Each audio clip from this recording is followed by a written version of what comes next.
que habían alumnos que querían ingresar a la clase. Bien, bien. Así, ahí lo agregué, pero de casualidad, porque me acordé que no se estaba grabando y retrocedí. Ahora sí lo puedo escuchar. Así que bueno, Y pero sería bueno, genial si nos puede repetir otra vez lo que explicó sobre la diapositiva número 7, porque justamente eso es lo que hemos estado viendo en nutrición y bueno, a lo mejor no sé si tiene que ver o no, pero calculo que sí. Es todo lo que nos han explicado con el tema del ayuno intermitente y como que nos han mostrado y los apuntes hablan de que ya los hidratos de carbono no son esenciales, o sea, por ahí saber si fisiológicamente es real o no, y justo lo explicó ahí en la filmina número 7, en la diapositiva 7, y quería ver si lo podía repetir. sí, creo que es esta la cita la que está apareciendo en este momento. Sí, el cuerpo tiene la capacidad de producir glucosa y el cuerpo, bien, también tiene la posibilidad de no utilizar la glucosa como fuente de energía, bien, sobre todo para el sistema nervioso central, que siempre hemos sabido o hemos pensado en que el cerebro era el gran consumidor de hidrato de carbono. De hecho, es así y los consume. Lo que pasa es que después, sí, los niveles de hidrato de carbono están disminuidos, pueden pasar dos cosas. O nos desmayamos, que es muchas veces lo que pasa, o empezamos a utilizar a las grasas como fuente de energía a través de los cuerpos cetónicos. A ver, creo que alguien más quiere ingresar. Ahí sí escuché el ruido. Ahí está, listo. Continuemos. Bien, entonces, acá esta sería una demostración del caminito más o menos de cómo se produciría, en este caso, bien, una liberación de glucosa. Si esa liberación de glucosa viene de un glucógeno que se ha formado a través de glicerol, de aminoácidos y de lactato. Ya vamos a ver más adelante que también tenemos otra posibilidad de producir glucosa. Lo que sí el cuerpo humano no puede llegar a sintetizar y no hay forma son los aminoácidos esenciales. Sabemos que los aminoácidos se dividen en esenciales y no esenciales. Y el nombre esencial proviene de que es esencial, de que los consumamos a través de la dieta porque el cuerpo humano no tiene la posibilidad de producirlo. Después el resto sí. Ahora sí los escucho, chicos, bien, así que ahora sí ya me pueden interrumpir sin problema. Eso pasa cuando uno presta la computadora a los hijos y sobre todo te la dejan con el volumen bajo, de cualquier forma, y después aparecen los problemas. Ahora sí ahí escuché que alguien quiere ingresar, me parece. Julián. Bueno, continuemos. Entonces, este es un trabajito que muestra cómo consumiríamos distintos tipos de sustrato, bien, según el porcentaje del VO2 máximo. Ahora, ¿qué nos faltaría para lo que nos preguntaban recién? Que seguramente hay, pero necesitamos mucha cantidad de trabajo de investigación que muestren este mismo gráfico, pero en una persona que hace una dieta cetogénica. Y sobre todo, los porcentajes de potencia, que son los que se pueden llegar a perder, porque sabemos que las máximas potencias las podemos llegar a alcanzar utilizando la glucosa o el glucógeno como fuente de energía principal. Acá vemos entonces que en un 75% la mayor cantidad del expendio de energía medido en kilojoules por minuto, bien, lo produce el glucógeno muscular. En segundo lugar, la glucosa plasmática. Esta glucosa plasmática puede venir del hígado, bien, que está produciendo glucogenólisis, bien, o puede venir también de la glucosa que estoy consumiendo en el momento. Bien, vemos que hay un alto porcentaje también de los ácidos grasos disueltos en el plasma, y después estos otros, como dije, son otras fuentes de energía, como pueden ser otros azúcares que que no provengan de la glucosa, o puede ser, por ejemplo, el lactato.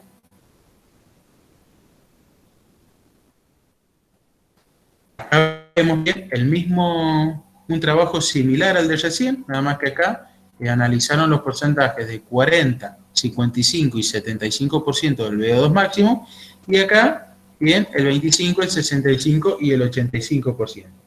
Este es un trabajo muy famoso, creo que se los he pasado, el trabajo de George Brooks, que George Brooks es uno de los investigadores que se centró mucho en el análisis del lactato, bien, que vamos a ver un poquito más adelante.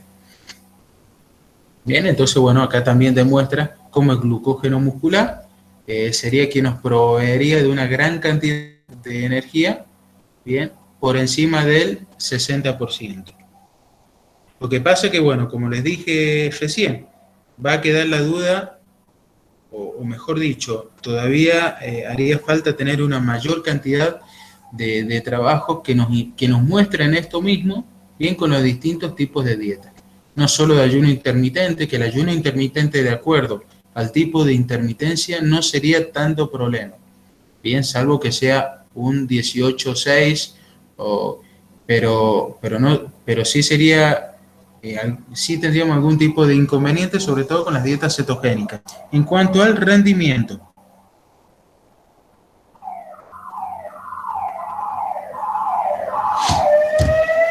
sigamos avanzando. Acá vemos otro trabajo. Chicos, si escuchan ruido de fondo es que por esto del COVID pasan a esta hora tirando agua con lavandina, no es que me estén por llevar preso, ¿no? Yo digo que es así. Acá vemos otro trabajo que sale en el libro de Fox, bien, como con un ejercicio leve, un ejercicio moderado o un ejercicio intenso, se van modificando bien los distintos tipos de sustratos. Entonces vemos cómo el glucógeno muscular tiene una mayor participación en el ejercicio intenso. Y, por ejemplo, el triglicérido muscular, bien, va perdiendo porcentaje de participación. Lo mismo pasa con los ácidos grasos libres de plasma. Bien, y la glucosa plasmática se mantiene más o menos constante. Esto más o menos afirmaría un poco lo que nos enseñaron toda la vida, que a una menor intensidad tendríamos un mayor consumo de ácido graso y una mayor intensidad, un mayor consumo de glucosa, proveniente de la glucosa libre o de glucógeno muscular. Si bien esto, así como está, no siempre pasaría y tendríamos que tener en cuenta nosotros como entrenadores varios factores que normalmente los pasamos de largo. Primero, el descanso. Si el descanso no fue óptimo, todo esto no va a pasar como tal. Bien. Segundo, el estado nutricional. Tercero, la temperatura. Cuarto, el nivel de rendimiento. 5, algún tipo de desorden hormonal que puede o no llegar a haber. Digamos que son varias las cosas que se pueden llegar a alterar. La altitud también modifica todo esto. Bueno, en fin, hay una gran cantidad de aspectos que deberíamos considerar a medida que el rendimiento va aumentando. A ver, ahí ingresamos a otra compañera. Seguimos entonces. Y acá, bueno, este trabajo nos mostró esto cómo se va modificando de 0 a 30 minutos de ejercicio, son los porcentajes de gasto de energía. Y acá abajo también en relación a la intensidad del ejercicio, pero con ejercicios que son un poco más largos, de 90 a 120 minutos. A ver, alguien más ahí que va a ingresar. Porque bueno, esto no es un dato menor. También todo esto se va a comportar en relación a el tiempo que dura el ejercicio.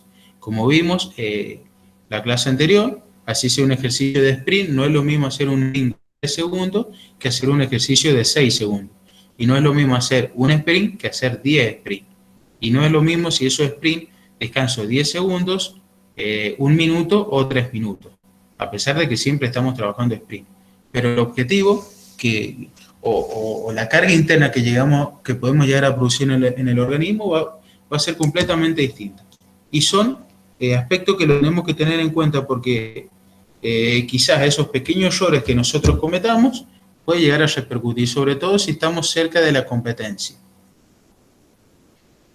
Entonces, nos habíamos quedado en que consumíamos hidratos de carbono, cómo se manifestaban en el ejercicio, y habíamos visto también que estos hidratos de carbono pasaban al torrente sanguíneo desde el intestino delgado. Una vez que estén en el torrente sanguíneo, a través de algunos transportadores, bien, que son los GLUT, hay muchos tipos distintos de GLUT, va del GLUT1 hasta el GLUT12. Estos son transportadores de hidratos de carbono. Bien, estos son los que van a hacer que el hidrato de carbono pase desde el torrente sanguíneo hasta la célula muscular. Estos son entrenables. Yo puedo entrenar más de estos. Y a esto, ¿quién los va a activar? Como ya vimos anteriormente, los va a activar la insulina o los niveles de calcio. Bien, esto no es un dato menor. ¿Por qué? Porque los niveles de calcio aumentados por el ejercicio, bien, me pueden activar estos GLUT4 y la glucosa puede ingresar a la célula muscular. Y hasta ahí parecería ser todo común. Pero, por ejemplo, para una persona diabética es muy importante, bien, porque está demostrado cómo el ejercicio físico, sobre todo el ejercicio físico de resistencia, podría producir que las dosis de insulina que esa persona tenga que inyectarse, bien, sean menor. ¿Por qué? Porque todo ese azúcar que no ingresa a la célula como lo hace una persona que no tiene problema de diabetes, bien, a través, y que por ello tiene que consumir insulina, bien, tiene que inyectarse insulina, esto se vería favorecido con el entrenamiento. Bien, acá vamos a ver cómo los distintos tipos de ejercicios pueden activar distintos tipos de transportadores, y estos distintos tipos de transportadores se llaman distintos porque están ubicados en regiones distintas. Algunos están en el hígado, otros están en el cerebro. Lo que tenemos en el músculo, generalmente en una mayor cantidad, son los GLUT4. Entonces, acá vemos como un ejemplo de los transportadores intestinales. ¿Bien? Vemos como el Profe, ¿lo GLUT5... puedo interrumpir? Con respecto a Diga. lo de al ingreso al trabajo que usted nombraba recién de resistencia para la enfermedad de diabetes, ¿el trabajo de fuerza también lo favorecería? Sí, sí, lo favorece y mucho. Ya vamos a ver un poquito más adelante porque, si no, recordámelo. Es por el mismo motivo que ahora se está demostrando que los trabajos de fuerza en las personas obesas son fundamentales. A tal punto que en la actualidad se sabe que para una persona obesa es mucho más importante el trabajo de fuerza y el trabajo de alta intensidad que el trabajo de baja intensidad. Entonces ustedes van a decir, profe, te estás contradiciendo porque acá dijiste que al 65% teníamos un mayor consumo de triglicéridos. Bien, pero esto siempre y cuando el organismo esté sano o esté equilibrado en cuanto a la cantidad de músculo que yo tengo. Bien, entonces, si yo, por ejemplo, en una persona diabética o en una persona obesa tiene bajos niveles de músculo, obviamente que estos transportadores, bien, los voy a tener en una menor cantidad. Porque estos transportadores están en el músculo. Y si yo tengo poco músculo, tengo pocos transportadores. Entonces tengo poco lugar en donde esta glucosa, bien, puede entrar. ¿Se entiende? Entonces, acá estoy pasando rapidísimo el fundamento de por qué los trabajos de fuerza deberían estar presentes en todas las personas.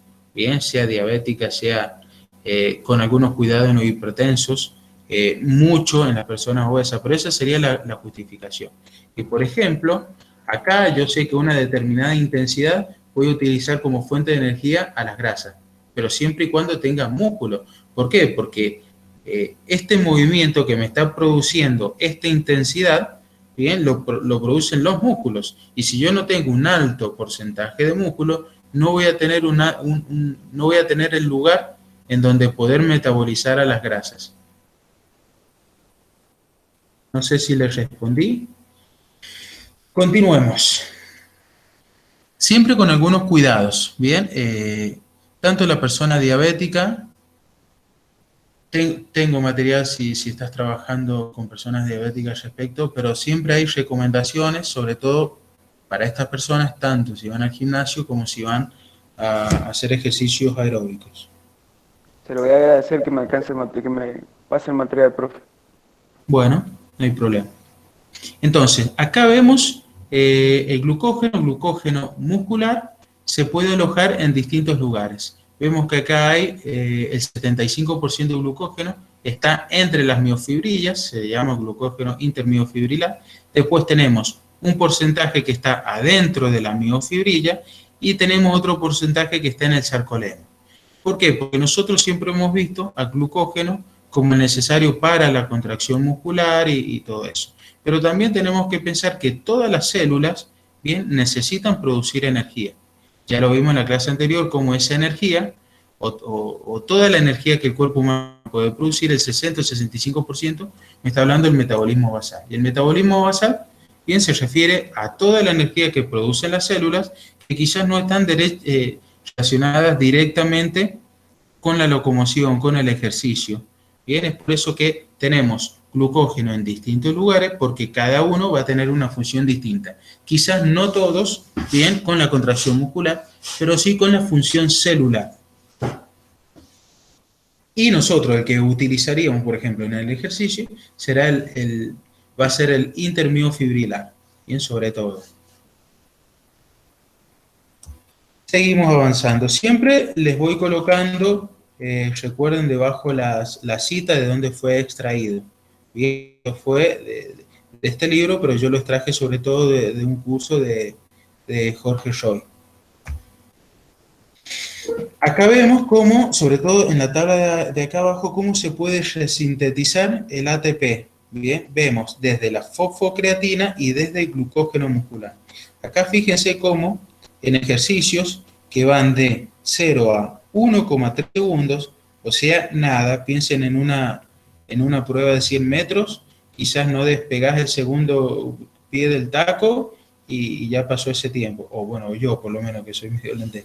Bueno, acá vemos cómo ya hay un 18,9% de energía que lo está resintetizando el glucógeno, para que veamos cómo un sprint, por más cortito que sea, nunca va a ser de ATP-PC exclusivamente, siempre en grandes porcentajes. Y fíjense cómo está equilibrado, 54-45 o 45-54, bien, entre los 5 y los 10 segundos.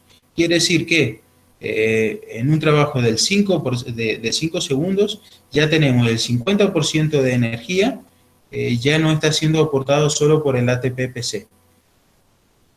Seguimos viendo entonces la importancia de tener niveles de glucógenos óptimos. Bien, después vemos que la persona quiere hacer una dieta keto o intermitente, o una dieta paleo, o una dieta de la que sea. Y una vez que ya estamos en ejercicio, ¿no?, que empiezan a aumentar los niveles de participación de glucógeno para la resíntesis de ATP, vemos cómo entramos a la glucólisis. Bien, acá no vamos a entrar en detalle de todo esto, porque esto quizás es información que se ve en un profesorado. Nosotros ahora estamos en un nivel superior, bien, en teoría. Entonces, no vamos a entrar a ver detalles. Es más, yo ni en el profesorado lo enseño con mucho detalle porque no interesa saber todo esto. Sí interesa saber o tener en cuenta otros puntos de vista a la hora del entrenamiento o a la hora de recomendar ejercicio físico para alguien. Acá lo que vamos a ver, bueno, aparece la fosforilasa. ¿Por qué aparece la fosforilasa? Porque, bueno, ya sabemos que esta es la encargada de producir esta lisis de glucógeno para liberar glucosa. Si tenemos glucosa, sigue todo este caminito hasta que se divide en dos. Esto se le llama fase de preparación. ¿Preparación por qué? Porque se prepara la molécula de glucosa para que en un futuro inmediato me provea de energía. ¿Bien? ¿Y por qué se le dice de preparación? Porque se le hacen algunos agregados, sobre todo de fosfato. Acá vemos que utilizamos un ATP en un primer caso y un segundo ATP en un segundo caso para ir preparando a esta molécula de glucosa. Luego se divide en 2D3, que es 2D3 carbonos, porque la glucosa, bien, tiene 6 carbonos, mientras que el gliceraldehído 3-fosfato y el dihidroxiacetona-fosfato, los dos tienen 3 carbonos cada uno. Bien, es por eso que de aquí en más todas las reacciones químicas se producen de forma simultánea, pero dividida. Y acá lo importante que tenemos que saber nosotros es que acá se van a empezar a producir las liberaciones de ATP, bien, en dos casos, y se van a producir las liberaciones de hidrógenos que lo va a tomar un transportador que se llama nicotinamida adenina dinucleótido, bien, o NAD mejor dicho, que se va a reducir y vamos a ver que ese NAD puede ir a dos lugares distintos. Uno, la mitocondria, como vamos a ver más adelante, y otro, dejarle todos los hidrógenos, bien, al piruvato para formar lactato. Bien, y acá resaltar sobre esto, la formación de lactato. La formación de ácido láctico, no. Ya está, ya hace varios años que se sabe que en el cuerpo humano no se forma ácido láctico. El ácido láctico como tal se conoció mediante la pasteurización de la leche, viene por otro lado, y ya vamos a ver más adelante que en realidad tiene un pH muy bajo, bien, por tal motivo el músculo no lo podría resistir, además no lo puede producir, lo que produce es una sal del ácido láctico y que se llama lactato. Entonces, acá haciendo un poquito más hincapié en lo que les dije, cuál sería la diferencia entre ácido láctico o lactato, vemos que el ácido láctico, las propiedades físicas del ácido láctico, vemos que tiene un pK muy bajo, a 37 grados centígrados, que más o menos, un poquito más, poquito menos diría yo, es la temperatura corporal. ¿Por qué? Porque este pH obviamente que va a variar de acuerdo a la temperatura. Bien, y vemos que el valor sería de 3,87, mientras que el pH de la sangre o de las mayores zonas del cuerpo humano está alrededor de 7,2, 7,3. Solo en algunas zonas, bien, en el cubo gástrico sobre todo, puede descender a valores cercanos a estos. Bien, pero precisamente por el cubo gástrico, no por la presencia de ácido láctico en ese lugar. Bien. Y vamos a empezar a profundizar un poquito en este tema porque si bien esto del conocimiento... No se escucha nada, sí, profe, se está acoplando con otra cosa. A ver, ¿ahora? Igual. ¿Seguimos igual? Sí, yo pensé que era mi teléfono, pero no, parece que todos escuchan la misma interferencia. A ver, chicos. ¿Ahora? No. ¿Seguimos igual? Sí. Y el problema es que no sé qué puede llegar a ser. A ver, espérame un minuto, voy a probar poniendo un micrófono.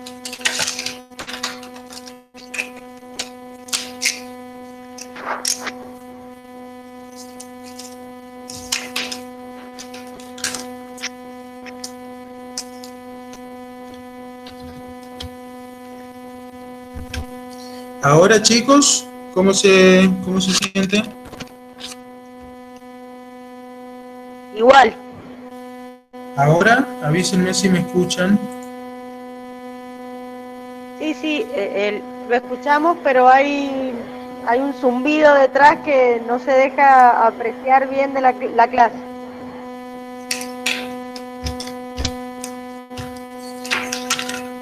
Se Ahora, hace cada chicos. vez más... No. ¿Ahora no?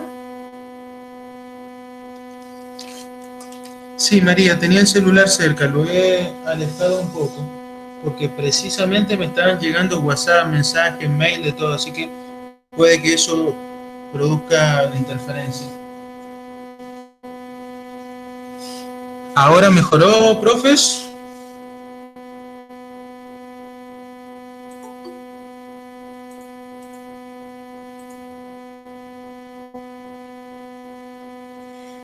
A ver, ¿qué hacemos? A ver, conmigo.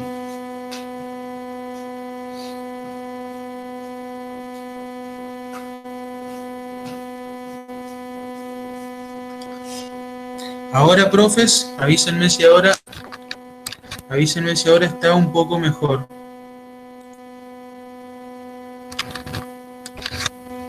No sé ahora qué... A ver, vamos a probar la última opción.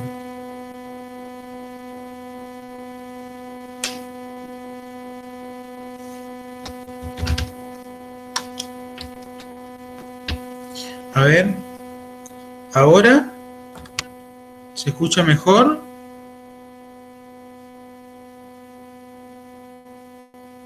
Avísenme, profe. Ahí está mejor. Un poquito, me parece.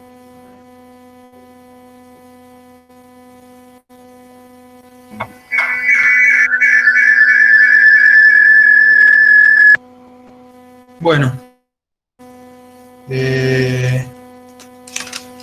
A ver, voy a probar lo último, lo que me recomendó Cecilia Segarra, y si no, bueno, continuamos como se puede.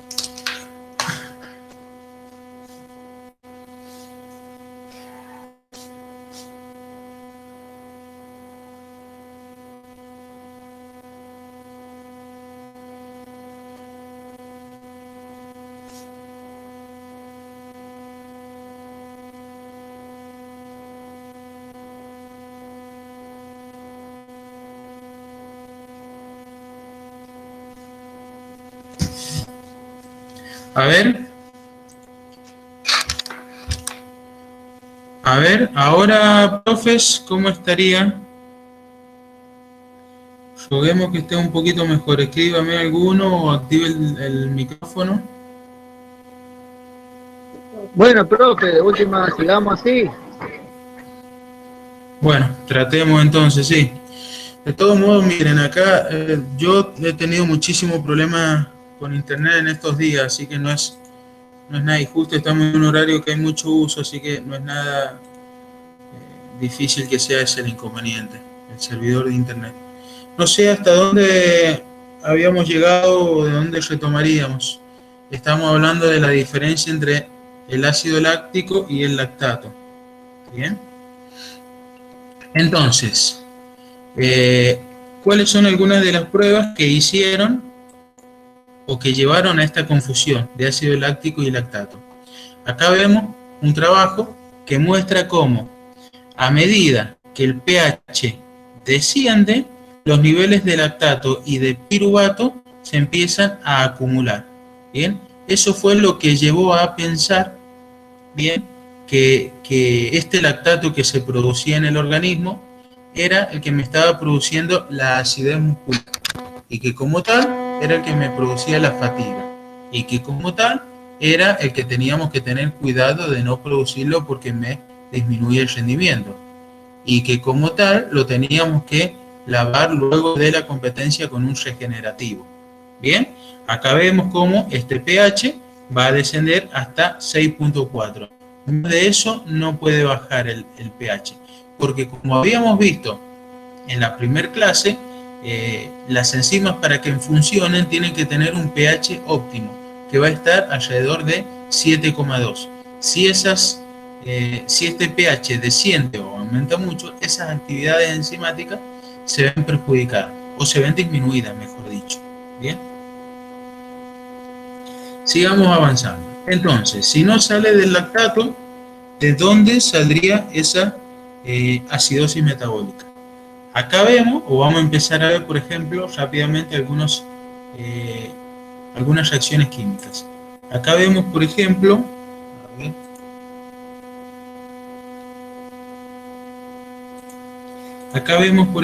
cómo tenemos unos hidrógenos que se van, vamos a ver el puntero láser, acá vemos unos hidrógenos que se van produciendo, pero esos hidrógenos vemos cómo los va tomando la creatina.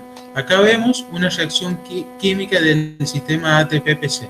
Bien, tenemos por un lado la fosfocreatina, eso sería la creatina, y eso sería el fósforo, eso sería la creatina. Bien, esto sería el fósforo que va a ceder. Tenemos un ADP acá, tenemos la adenina, que es la base nitrogenada, tenemos los dos grupos fosfato, y acá tenemos un hidrogenión libre. Este hidrogenión libre se produce por la contracción muscular. ¿Bien? Entonces vemos cómo cuando se produce la reacción química que me va a producir un ATP y una creatina sola, esta creatina va a tomar ese hidrogenión, bien, y este fosfato que quedó liberado, bien, lo va a tomar el ADP para formar nuevamente ATP. Entonces, en este tipo de reacción vemos que esta acidosis no se produciría por el lactato y tampoco se produciría por el sistema ATP-PC. Vemos entonces acá en la glucólisis.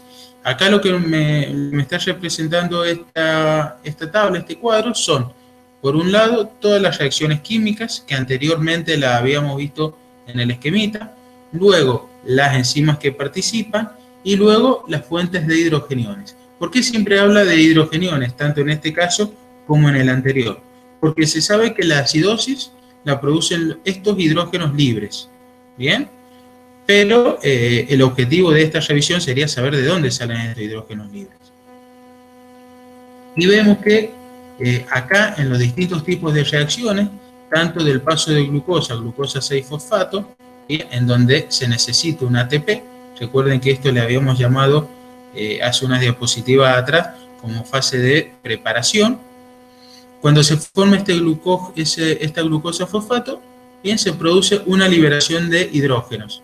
Bien, este hidrógeno lo libera la enzima exoquinasa. Bien, y este hidrógeno, acá vemos cuántos hidrógenos se van a liberar, tanto si el sustrato es de glucosa o es de glucógeno. Otra reacción química que va a liberar hidrógeno es la fructosa 6-fosfato hasta convertir en fructosa 1,6-difosfato. Acá también hay otra inversión de ATP. Seguimos en la fase de preparación de la glucólisis. Se produce liberación de ADP y liberación de hidrógeno. Y acá se va a liberar un hidrógeno, ya sea si el sustrato viene de la ruta de la glucosa o de la ruta del glucógeno.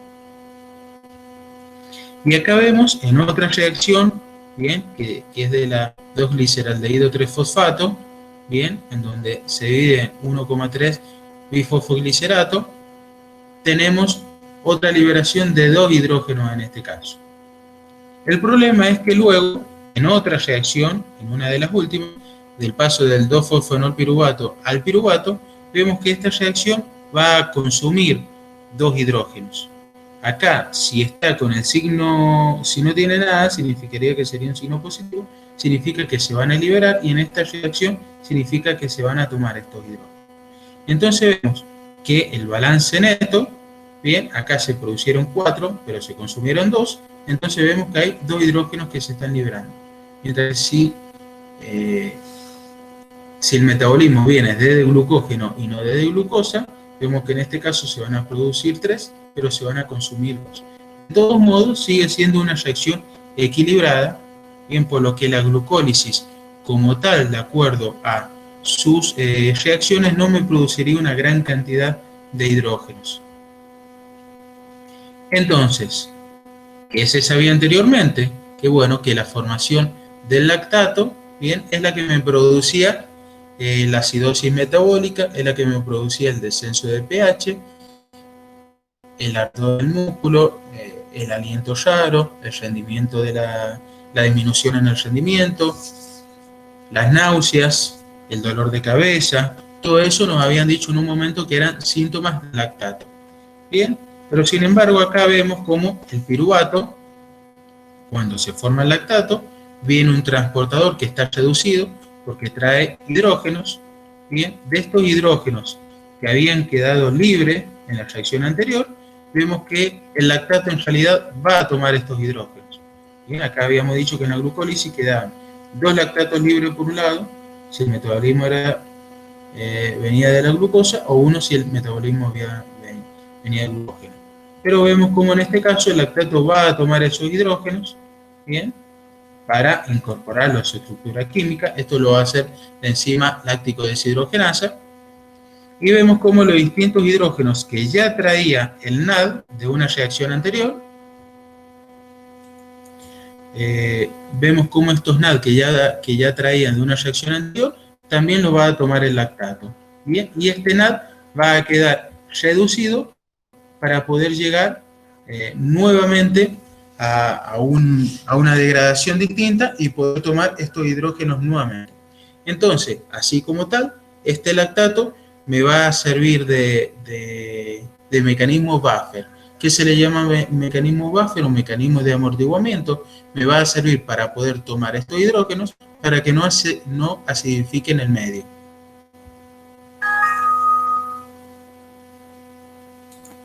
Entonces, Entonces, vemos cómo, acá vamos a ir. Profe, una pregunta. Sí, Eso siempre y cuando lo permita la intensidad, ¿verdad? ahí vamos a llegar a este punto. Bien, todo esto estamos pensando que la intensidad es alta, bien, pero es clave eso que ha dicho, ya vamos a seguir un poquito más adelante, vamos a llegar a ese punto. Acá vemos que este NAD que venía reducido, bien, viene reducido del metabolismo de la glucólisis, de la parte de la degradación, en donde había tomado los hidrógenos, bien, que se habían liberado del paso del gliceraldehído 3-fosfato al 3-fosfoglicerato. Bien, entonces vemos cómo el NAD, junto con la creatina, como lo habíamos visto en una sesión anterior, van a servir como amortiguamiento. Entonces van a servir para no permitir que este pH disminuya. Bien, entonces, ¿de dónde se produce esta liberación de hidrógenos? Esta liberación de hidrógenos y este aumento de la concentración de protones y este descenso del pH o aumento de la acidosis van a venir de la misma contracción muscular, de la misma degradación del ATP. Como vemos acá, el ATP a través de la enzima ATPasa se va a desdoblar en un ADP y un fosfato inorgánico y un hidrogenión que se va a liberar. Estos hidrogeniones son los que se van a acumular, que en algún momento va a aparecer la creatina para tomarlos, en otro momento va a aparecer el NAD o va a aparecer el lactato para tomarlos, bien, pero llega el momento en que estos hidrogeniones se empiezan a acumular porque la intensidad es alta, lo que el compañero estaba hablando. Entonces se empieza a acumular y la cantidad o la posibilidad de generar lactato que tenía la persona se empieza a ver disminuida. Por eso empiezan a liberarse estos hidrogeniones y estos hidrogeniones son los que me van a producir la acidosis metabólica. ¿Bien? Una vez que esa acidosis metabólica está instaurada, tenemos altos niveles de lactato.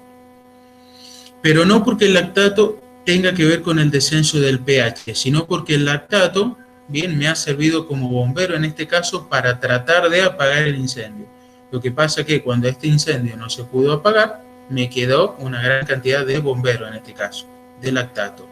Una vez que tengo una alta cantidad de lactato en la célula, bien, ese lactato va a salir de la célula.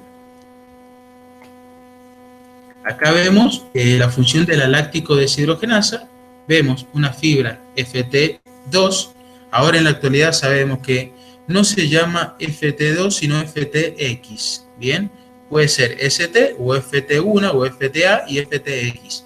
La FT2 como tal es una célula muscular que se encuentra en las ratas pero no en el ser humano. Bien, eso de acuerdo a las distintas isoformas o a la cantidad de organelas. Entonces, una vez que se ha formado lactato en una fibra rápida, ese lactato va a pasar al torrente sanguíneo a través de unos transportadores que se llaman MCT. Son transportadores de monocarboxilato. Estos transportadores de monocarboxilato también se pueden entrenar, también aumentan con el entrenamiento. Y ese lactato, una vez que salga al torrente sanguíneo, puede ingresar a una fibra lenta, y en la fibra lenta, como tiene una mayor cantidad de mitocondria, puede ser oxidado. Ya vamos a ver cuál sería la función de ese lactato que se está produciendo, que no tiene nada que ver con la disminución de la acidosis que creíamos hace unos años atrás. Ahora sabemos en la actualidad que tiene muchas funciones positivas este lactato. Vamos a ir viendo un poquito más adelante algunas de esas funciones. Acá vamos a ver los mecanismos de amortiguación o los mecanismos buffer. Estos mecanismos de amortiguación o los mecanismos buffer son aquellos mecanismos que tiene la célula, bien, que les va a permitir tratar de tomar esos hidrogeniones que se van liberando. Bien, tanto sea de la hidrólisis del ATP, que es lo que me va a producir la mayor cantidad de hidrogeniones, o de la glucólisis. Y algunos de esos mecanismos, bien, son el bicarbonato, el ácido carbónico, la fosfocreatina, sobre todo el bicarbonato, a tal punto que se empezó a utilizar como suplemento para este caso. ¿Bien? O mejor dicho, se empezó a utilizar como suplemento o con el objetivo o con la creencia de que me iba a poder aumentar el amortiguamiento de esta acidosis. Entonces, por tal motivo, el deportista estaría en condiciones de poder continuar con esfuerzos de alta intensidad. Bien, acá vemos cómo la liberación de estos protones, bien, la liberación y el consumo estaría equilibrado siempre y cuando la intensidad me lo permita. Y va a estar equilibrado por todos estos que están tomando esos hidrógenos, bien, que son los mecanismos de buffer o mecanismos de amortiguamiento. Bien, en donde tenemos el lactato, la fosfocreatina, bien, el fosfato inorgánico y el bicarbonato como los principales aceptores de estos hidrogeniones. Y este grafiquito que está acá en la orilla lo que muestra es cómo a medida que aumentan los hidrogeniones también aumenta la cantidad de lactato, porque algunos de estos hidrógenos, bien, están reaccionando con el piruvato, pero para formar lactato. Entonces, lo que dijo el compañero, acá hay que hacer una distinción entre glucólisis lenta y glucólisis rápida. ¿Cuál sería la diferencia? La intensidad del ejercicio. Mientras el ejercicio sea más intenso, se va a producir, bien, una mayor cantidad de glucólisis, entonces va a haber una mayor cantidad de piruvato, por tal motivo va a haber una mayor cantidad de hidrogeniones que se están liberando, por tal motivo todos estos NAD se empiezan a reducir. ¿Cuál es el problema? Que si la glucólisis es rápida, porque la intensidad es rápida, o también se le puede llamar glucólisis oxígeno independiente, estos hidrógenos se empiezan a liberar. ¿Por qué? Porque la cantidad de nicotinamida, adenina y nucleótido que tiene la célula también es limitada. No alcanza para poder tomar todos estos hidrogeniones. Por otro lado, si la glucólisis fuera lenta, bien, estos NAD van a tomar los hidrógenos y lo van a llevar a la mitocondria. Esto es una mitocondria, lo van a llevar a la membrana interna de la mitocondria para que se produzca la cadena de transporte de electrones o la fosforilación oxidativa. Bien, entonces dejaría hidrógenos en esta membrana interna y estaría en condiciones de regresar para tomar estos hidrógenos. Cuando eso pasa, bien, porque la glucólisis es lenta, podemos decir que todo el sistema está equilibrado, como muestra acá el ejemplo, que está más o menos equilibrado. Bien, por eso no tendríamos acidosis metabólica, porque todos los hidrógenos que se están liberando están siendo consumidos, ya sea por el lactato o acarreados por los transportadores de hidrógenos, bien, a la mitocondria. Pero cuando la intensidad empieza a aumentar, eso no alcanza, bien, esos mecanismos buffer tienen una capacidad limitada, entonces se empiezan a aumentar, se empiezan a acumular estos hidrógenos y son estos hidrógenos los que me van a producir la acidosis metabólica, o sea, el descenso del pH y todas las sensaciones que anteriormente ya habíamos hablado. Este lactato, como habíamos visto, tiene algunos transportadores, bien, son los MCT, bien, que son los transportadores de monocarboxilato. También hay varios tipos de transportadores distintos y cada uno va a estar en un lugar distinto. Por ejemplo, la fibra rápida va a tener una mayor cantidad de MCT4. Bien, los MCT4 tienen la función de eliminar el lactato, bien, o sea, sacarlo de la célula y llevarlo a la sangre. Pero no porque haga mal, sino porque este lactato puede tener distintas funciones en otro lado. Bien, o sea, el MCT4 lo saca, pero no porque necesite desintoxicarse, sino porque ese lactato va a tener otras rutas metabólicas, bien, que puede continuar. Bien, ya vamos a ver un poquito adelante cuáles serían esas otras rutas metabólicas.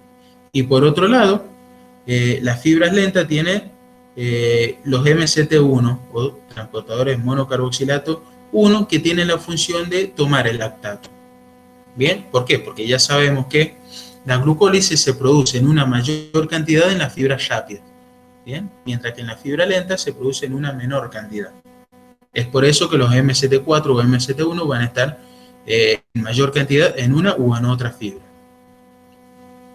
Acá vemos cómo, por ejemplo, los MST4 entonces van a eliminar el lactato o lo van a llevar al torrente sanguíneo, y del torrente sanguíneo lo va a tomar una fibra lenta, bien, o una fibra ST, y acá la fibra ST lo que puede hacer es puedes almacenarlo en forma de glucógeno. Ya habíamos visto en una presentación anterior que este proceso se le llamaba gluconeogénesis, o lo puede oxidar, lo puede utilizar como fuente de energía. Bien, y acá vemos cómo el transporte de lactato va a aumentar de acuerdo a la mayor cantidad de porcentaje de activación de las fibras lentas. Lo más importante de todo esto, que estos MST4, junto con los GLUT4 y junto con casi todas las enzimas que tiene el organismo, son entrenables, se pueden mejorar de un 30 a un 100%. ¿Cómo? Bueno, obviamente que haciendo trabajos que sean de alta intensidad y de larga duración para que se produzca el lactato. Obviamente que esto, bien, a medida que tengan que trabajar a una mayor intensidad, bien, eso me va a producir la biogénesis de estos MST4, bien, para tener una mayor cantidad de MST4, para que se pueda eliminar una mayor cantidad de lactato, y a su vez en la fibra lenta una mayor cantidad de MST1 para que se pueda recaptar una mayor cantidad de lactato. Acá lo que vemos es un esquemita integrador. Vemos arriba como el oxígeno, de una mayor cantidad de oxígeno a una menor cantidad de oxígeno. Bien, lo que pasaría con esta glucosa, a través de los GLUT, entraría una fibra muscular, se produciría la glucólisis, todo esto para la producción de ATP, se produciría lactato, este lactato va a ser eliminado por los MST4 al torrente sanguíneo, captado por los MST1, bien, en la fibra muscular lenta. Esta fibra muscular lenta tiene una LDH, la LDH habíamos visto que era la enzima láctico deshidrogenasa. Esta láctico deshidrogenasa es una misma enzima, pero tiene diferentes isoenzimas. Digamos que es una enzima que tiene la capacidad de formar lactato desde el piruvato y desde un NAD, y también puede hacer lo inverso. Desde el lactato puede sacar un NAD y formar piruvato.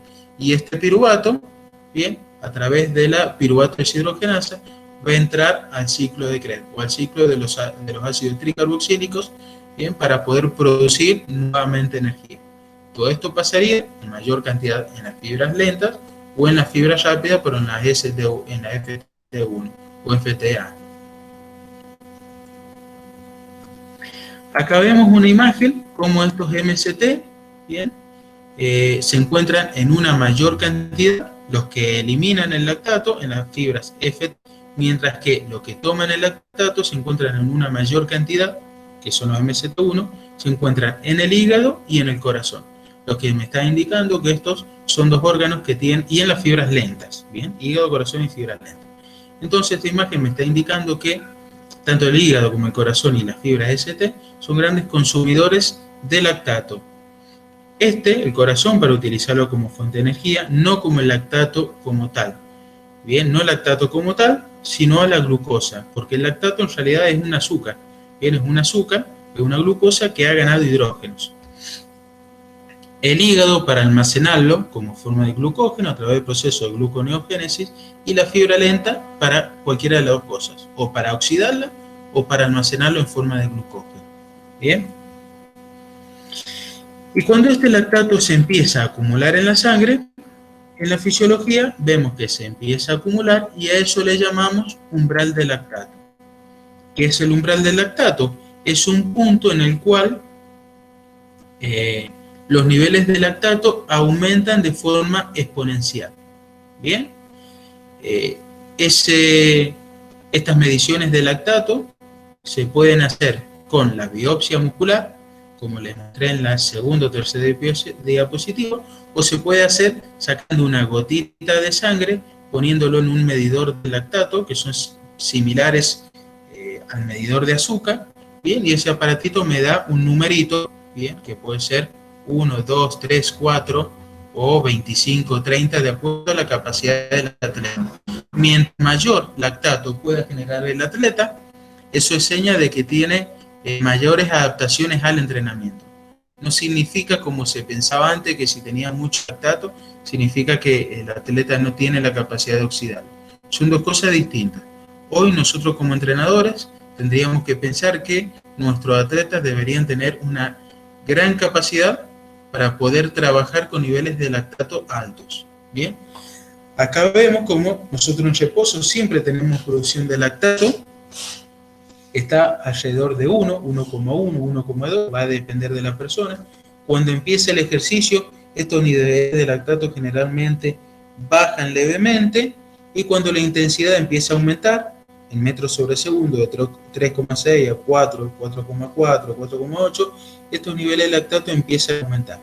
Cada puntito azul es una medición de lactato distinto, que se grafica, y cuando de una medición a otra, bien, que generalmente se hace cada 1 o cada 2 minutos, cuando una medición a otra los niveles aumentan en más de 1 milimol, se dice que está en el umbral de lactato, que antes se decía que estaban alrededor de 4, por ejemplo, acá vemos que el umbral de lactato en este caso, vemos como de una medición de 4,4 pasa a 5, sí, sería alrededor de 5,1, entonces por acá estaría más o menos el umbral de lactato. Antes se pensaba que era que todos tenían el umbral de lactato en 4 milimoles, ahora sabemos que eso depende de la capacidad del deportista. Algunos lo van a tener antes, otros lo van a tener después. Y lo importante a saber de acá es a la velocidad a la cual se produce este umbral de lactato. ¿Por qué? Porque esta velocidad nos servirían, bien, como velocidades de entrenamiento. Acá vemos, por ejemplo, qué pasaría con esta curva de lactato, bien, o con este umbral de lactato en un corredor de velocidad, bien, que se dispararía antes, bien, con un deportista de media distancia y con un corredor de maratón. ¿Por qué? Porque obviamente estos dos van a tener mayor adaptaciones aeróbicas con respecto a este otro.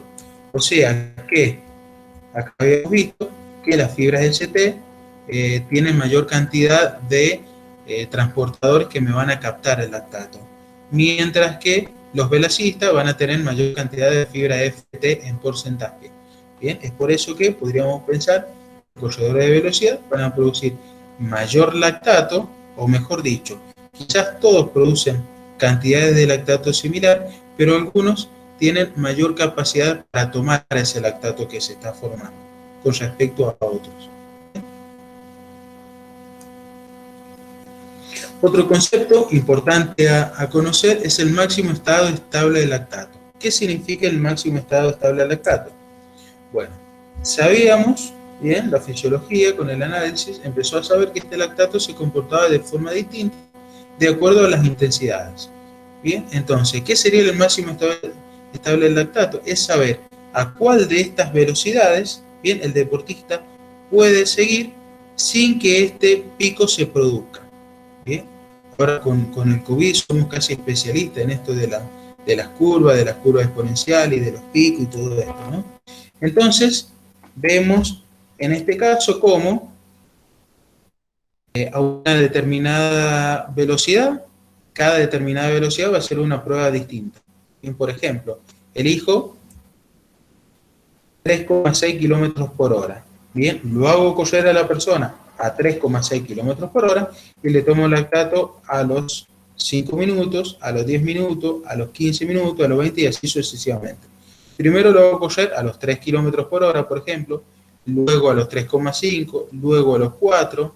Bien, el máximo estado estable de lactato sería la velocidad más alta, bien, a la cual puede correr la persona por lo menos 30 minutos sin que el lactato se le dispare.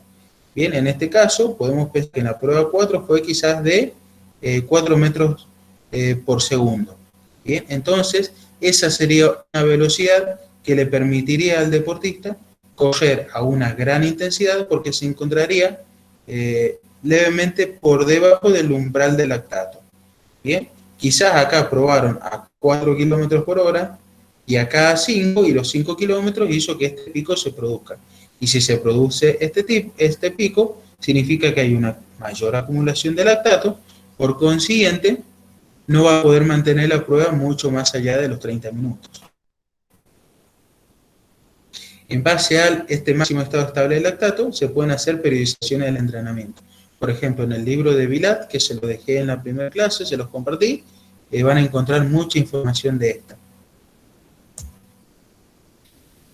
Acá vemos entonces distintos ejemplos del máximo estado estable de lactato, bien, a distintas velocidades. Acá obviamente que esto es una prueba en bicicleta, en donde se realizó la prueba a 260 watts, a 175 lo que está con verde, y a 290 lo que está con rojo. Y vemos cómo este máximo estado estable de lactato se va a comportar distinto. Bien, a 260 watts va a estar levemente por debajo de este máximo estado estable de los 4 milimoles. Bien, con 275 estaría alrededor de 6 milimoles, y con 290, fíjense cómo ya está cercano a 80, pero fíjense cómo no hay una curva más o menos que se mantiene en el tiempo, sino que se empieza a incrementar. Bien, estas pruebas se hacían, en algunos casos se hacen, para saber más o menos a qué potencia puede competir durante un tiempo determinado cada deportista. Bueno, volviendo un poquito a la liberación del lactato a la sangre. Una vez que tenemos el lactato en la sangre, acá vemos un ejemplo de cómo se va liberando la mitocondria. Tenemos la producción por un lado, tenemos el consumo por el otro lado. Vemos a dónde puede ir ese lactato. Vemos que puede ir a los pulmones, vemos que puede ir al corazón, al sistema nervioso, al hígado y a los riñones. Bien, vamos a ver cómo en cada lugar va a tener una función distinta. Esto se le llama el shuttle del lactato. Bien, o mejor dicho, la función que cumpliría el lactato luego de haberse producido y de haberse liberado a las venas, al torrente sanguíneo. Vemos que en la actualidad sigue siendo Brock el que sigue investigando el lactato, ya con casi 80 y pico de años, sigue haciendo publicaciones, en donde hoy por hoy la función del lactato es de ser un regulador, bien, o un del metabolismo. ¿Qué significa? Que este lactato, por un lado, me puede aumentar el metabolismo, ya que produce oxidación por un lado, o produce gluconeogénesis por otro lado. Y también el lactato se ha comprobado que me puede regular el metabolismo. Bien, ya puede ser porque estimula a la PGC1-alfa, ya vamos a ver un poquito más adelante, esta PGC1-alfa lo que hace es producir biogénesis mitocondrial. ¿Qué significa entonces? Que mientras mayor cantidad de lactato pueda producir el deportista, eso va a ser una señal para que su célula muscular sepa que tiene que producir una mayor cantidad de mitocondrias. Bien, acá vemos que también sería otro señalador. Todas estas son mioquinas, bien, son secreciones que tiene la fibra muscular que van a tener distintas funciones o distintos canales de reacciones químicas. Creo que en la tercera clase y en la cuarta clase vamos a ver varias de estas y las funciones específicas. Es por eso que hoy por hoy el lactato se sabe que cumple funciones autócrinas, parácrinas y hasta endocrinas. Bien, por eso como sale acá abajo, se la llama una lactohormona. ¿Por qué funciones autócrinas? Significa que en la misma célula que se produce el lactato va a producir modificaciones. Por ejemplo, el aumento de las mitocondrias. En las células que están cerca también va a cumplir funciones. Eso se le llama funciones parácrinas. Bien, el modificar el funcionamiento de las células que están cerca. ¿Y cómo las va a modificar? Con el aumento de los transportadores, ya sea de MST1 o de MST4. El aumentar los MST4 sería una función autócrina, mientras que el aumentar los MST1 sería una función parácrina. Y una función endócrina, porque también se ha visto cómo, vamos a ver un poquito más adelante en algunas diapositivas, cómo el lactato tendría algunas funciones en la síntesis proteica. O sea, me puede llegar a producir también hipertrofia. O sea que fíjense cómo, desde hace unos años atrás, tenía, o se pensaba que tenía una función hasta dañina el lactato, y hoy por hoy es todo lo contrario, hasta el punto de que se sabe que puede llegar a producir músculo. Este esquema, sacado de Eliana Terrera, lo que produce es el mecanismo de shuttle del lactato, pero adentro de la célula muscular. Sería una función autócrina. ¿Bien? Y acá, como dice, actúa como un vector energético mitocondrial. Esto pasaría en las fibras rápidas, ¿bien? Y, a ver, creo que alguien está escribiendo. Y en las fibras lentas. A ver, chicos, he sentido un ruidito como ahí quiere ingresar alguien. Bien, volvamos.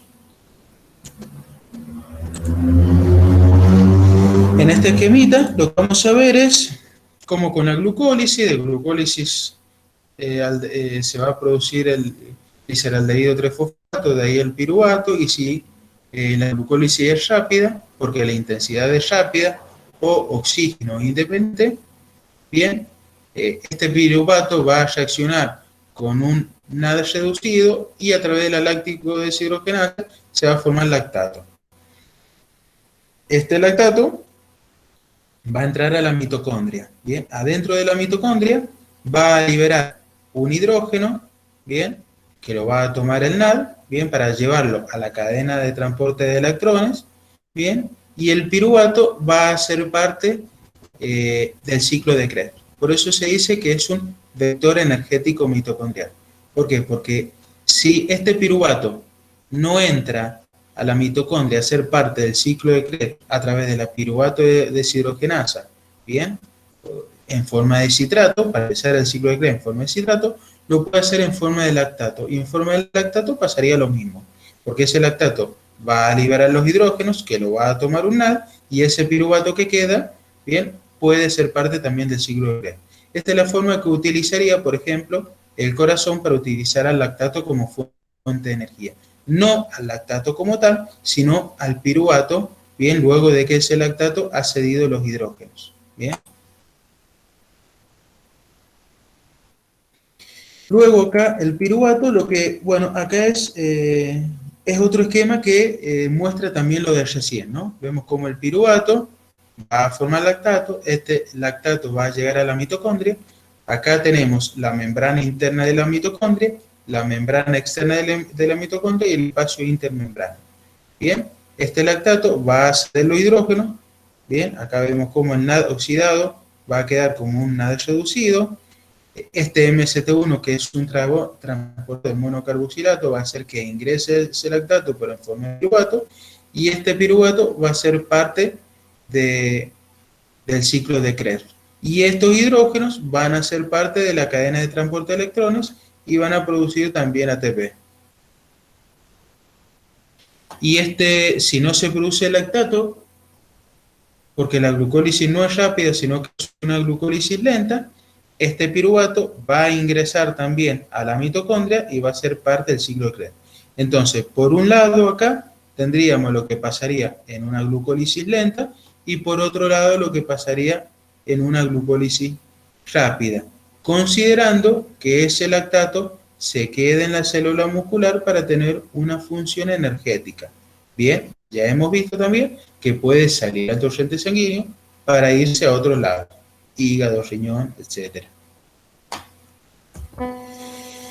Seguimos avanzando. Todo esto es un trabajo de Brooks, creo que se los he pasado. Algunos son varias diapositivas que están en el mismo trabajo. Acá lo que muestra cómo el ejercicio va a producir lactato. Este lactato, a su vez, va a producir distintas mioquinas, y estas distintas mioquinas van a producir, por un lado, el estímulo de la PGC1 alfa. Esta PGC1 alfa, como les dije anteriormente, es quien me va a aumentar la biogénesis mitocondrial. Biogénesis mitocondrial es la posibilidad de tener mayor cantidad de mitocondrias, que antes era un beneficio o era una adaptación que creíamos que le tenía el entrenamiento de resistencia de baja intensidad. A nosotros nos enseñaron en el profesorado que al entrenar al 70 o 75% del VO2 máximo me producía una mayor cantidad de mitocondrias. Ahora ya sabemos que si entrenamos a una mayor intensidad, bien por encima del umbral 2, o sea, alrededor del 90 o 95% del V2 máximo, voy a producir mucho lactato, y ese lactato, a su vez, me va a producir una estimulación de la PGC1 alfa para que se produzca una mayor biogénesis mitocondrial. Esta sería también la explicación de por qué, por ejemplo, algunos trabajos de HIIT o algunos trabajos interválicos de alta intensidad, que hablamos algo de eso la clase pasada, me produciría adaptaciones aeróbicas similares a las que producen los trabajos de resistencia. Acá vemos otro beneficio o otra acción que tiene el lactato. Vemos otra vez la glucosa. Esta glucosa va a entrar gracias a la insulina, que va a activar a los GLUT4, va a ingresar la glucosa.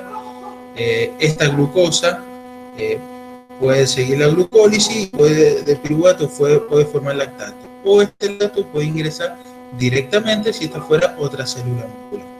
Bien, acá vemos que esto sería el sarcolema, bien, y esta sería la mitocondria. Y vemos cómo este lactato puede ingresar a la mitocondria, deja los hidrógenos, forma acetilcoenzima A. Este acetilcoenzima A va a formar malonilcoenzima A, y este malonilcoenzima A estaría inhibiendo a la degradación de los ácidos grasos. Bien, por eso en este lado tenemos la función de los lipólisis, que va a liberar ácidos grasos. Estos ácidos grasos van a entrar a la célula, pero va a inhibir la combustión de estos ácidos grasos. Bien, pero bueno, eso va de la mano con los gráficos que vimos al principio de la clase, en donde me mostraba cómo una menor intensidad se produciría un mayor consumo de ácidos grasos libres. Bien, ¿por qué? Porque con una mayor intensidad aumentarían los niveles de lactato, y los niveles de lactato a su vez terminarían inhibiendo a la utilización de los ácidos grasos como fuente de energía en ese caso. No todo, esto siempre es un porcentaje, esto nunca pasa al 100%, no es que inhibe todo, ¿bien? Acá vemos cómo el objetivo final que tendría toda esta serie de reacciones es aumentar los MCT4. Bien, habíamos dicho que una de las funciones parácrinas que tendría el lactato sería modificar a células cercanas. ¿Y cómo las va a modificar? Aumentando los transportadores. Bien, habíamos dicho también que estos transportadores se podían aumentar si hacíamos entrenamientos a intensidad de producción del lactato.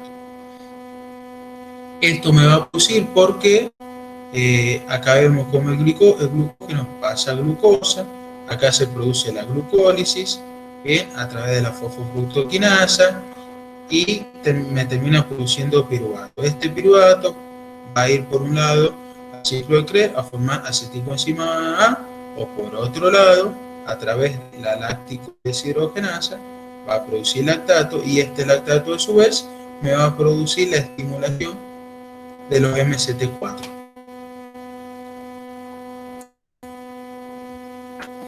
Acá vemos también cómo el lactato actuaría como un estimulador de las catecolaminas. Bien, las catecolaminas sabemos que tenemos la noradrenalina por un lado y la epinefrina o la adrenalina por el otro lado. Y acá lo que muestra cómo a determinadas intensidades, bien, aumentan los niveles de lactato y también aumentan los niveles de noradrenalina y de adrenalina. ¿Y por qué pasaría todo esto? Porque sabemos que la adrenalina y la noradrenalina son reguladores de la glucogenólisis. Bien, entonces si estas aumentan, se empiezan a liberar mayor cantidad de glucosa, y esa mayor cantidad de glucosa me va a servir para que esta glucólisis siga funcionando, y esta glucólisis va a ir funcionando y me va a seguir manteniendo los niveles de lactato. Este es un grafiquito que muestra cómo suplementación se le han encontrado tantas funciones favorables al lactato que se empezó a pensar en una suplementación de lactato. Y lo que se hizo es una combinación de lactato y cafeína. ¿Bien? Y lo que vieron es cómo este lactato y la cafeína aumentaban la actividad de las células satélites. Las células satélites son aquellas células que aparecen en el caso de la hipertrofia. Sabemos que cuando trabajamos en el gimnasio hay células musculares que se rompen. Ahí el dolor muscular que yo tengo. Luego, cuando esas células musculares se rompen, las células satélite aparecerían para sustituirlas. ¿Bien? Esto pasaría porque el lactato estimularía a las vías de la mTOR. La mTOR es una vía anabólica, ¿bien?, que se produce obviamente dentro de la fibra muscular. Y acá estos grafiquitos mostrarían cómo el consumir algún placebo, ¿bien?, o el consumir a este mix de lactato con cafeína en relación a consumir lactato solo me produciría un mayor aumento de la actividad de esta mTOR. Bien. Entonces, pasando en limpio, ¿cuáles serían las funciones del lactato hoy en día? Las que se conocen por lo menos hasta el momento. Por un lado, bueno, tiene función anabólica proteica, ya que estimula la mTOR. Bien, que lo vimos en el último gráfico que les mostré. Por otro lado, estimula la célula satélite, que también apareció en el último gráfico, y esto es útil tanto para la hipertrofia como para la recuperación de lesiones. Si bien con la recuperación de lesiones no pasaría quizá de forma directa por acción del lactato. Otra de las funciones es que inhibe la lipólisis, y esto va a ser importante o no de acuerdo a la estrategia que yo tenga, bien, o de acuerdo al entrenamiento, de acuerdo al deportista. Otra de las funciones es que aumenta los niveles de glucógeno en sangre. De glucógeno en sangre no, en la sangre no tengo glucógeno, tengo glucosa. Bien, entonces aumenta los niveles de glucosa en sangre. Y esto lo hace porque sabemos que el lactato va a estimular a la secreción de adrenalina y de noradrenalina. Y la adrenalina y noradrenalina, a su vez, lo que van a hacer es mayor liberación de glucosa en sangre a través de la glucogenólisis del hígado. Por otro lado, aumenta los transportadores, tanto de MCT4, bien, como de MCT1. También es gluconeogénico, porque vimos que si ese lactato no salía del torrente sanguíneo, se podía almacenar en forma de glucógeno, o en el hígado también se podía almacenar en forma de glucógeno, y ese proceso le llamamos gluconeogénesis. Otra función, como habíamos visto, es que producía biogénesis mitocondrial por estimular a las vías de las PGC1-alfa. Bien, entonces esto sería, como dije anteriormente, esta función antes, o esta adaptación antes, se pensaba que era solo para los trabajos de resistencia, de baja intensidad y de larga duración. Ahora vemos que también sirve, o que también aparecen estas adaptaciones en los trabajos de alta intensidad. Alta intensidad como para que me produzcan lactato. No tan alta intensidad como para que sean trabajos de velocidad, ¿bien? Y otra función, bueno, es que se estaría pensando en la suplementación, bien, este trabajo también lo veis al final, que sería la suplementación entre lactato y cafeína con el objetivo de producir síntesis proteica, a través de la reacción de señalización tanto de la mTOR como de las células satélite. Y otro efecto es que inhibe la mioestatina, bien, a través de una reacción de señalización. La mioestatina es una citoquina que se libera, y en la célula muscular la mioestatina inhibe a la síntesis proteica. Bien, de hecho está demostrado que quienes tienen mayor facilidad para hipertrofiar en un gimnasio, bien, son quienes tienen niveles más bajos de mioestatina. Bien, así que no es una función menor, sobre todo si yo quiero producir síntesis proteica. Y creo que hemos llegado al final de hoy día. Un ratito antes que la clase anterior, chicos.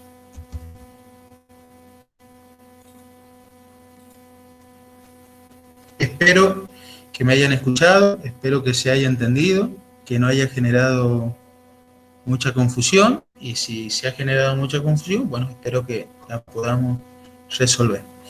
Si quieren, podemos continuar algunos minutos con dudas que aparezcan, que hayan quedado, o si no, bueno, lo damos por terminado. Y en la clase les he dejado también un foro de consultas, ¿bien? En donde ese foro tendría como objetivo el anotar las dudas, y también tenemos otro foro de intercambio, ¿bien? Que en la clase anterior le dejé un trabajo en donde salían algunos protocolos de RSA. Ya vamos a ver para esta clase qué tipo de intercambio podemos llegar a producir. Así que bueno, profes, he terminado, los escucho si hay alguna duda, alguna inquietud, y si no, bueno, lo damos por terminado y nos volvemos a encontrar el próximo jueves. La idea hasta el momento, bien, es que el próximo jueves no adentrarnos en lo que sería metabolismo de hidrato de carbono y metabolismo de proteínas, salvo que ustedes lo consideren importante retocarlo, sino tratar de hacer un poco más de hincapié en las adaptaciones fisiológicas que se producirían tanto en ejercicios de fuerza como en ejercicios de resistencia. Bien, si bien cuando hablemos de esta adaptación en los ejercicios de fuerza, vamos a hablar seguramente mucho del metabolismo de las proteínas, pero bueno, obviamente que la idea no sería volver a repasar cosas que quizás ya vimos en el profesorado, sino tratar de avanzar un poquito y estar un poquito más cerca de los últimos avances que se están teniendo en estos temas. Profes, active alguno el teléfono como para decirme si por lo menos se escuchó. Sí, profe, excelente, muy bien explicado, me encantó. Bueno, Menos, gracias, Javier. menos mal que lo tenemos cerca acá en Posito. No me digas, Javier, seguramente no. Claro, si nos conocemos. Yo soy de Patín Callera. Ah, bien.